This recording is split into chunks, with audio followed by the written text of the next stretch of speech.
મારું નામ યોગેશ છે.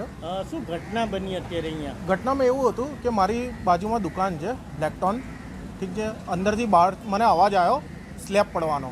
હું જેવો બહાર આવ્યો મેં જોયું કે સ્લેબ અહીંયા પડ્યો છે અને એક છોકરો નીચે દટાયેલો હતો.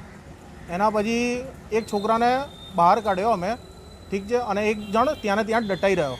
પછી અમે લોકોએ ફાયર બ્રિગેડને ફોન કર્યો, પ્લસ એમ્બ્યુલન્સને ફોન કર્યો. પોલીસવાળા બી ઘટના સ્થળે આવી ગયા હતા. પછી એમને લઈ ગયા છે હોસ્પિટલની અંદર અને એક જણનું સારવાર હેઠળ મૃત્યુ થયું છે અને બીજા માણસને ઈજા થઈ છે, એ અત્યારે સારવાર હેઠળ છે.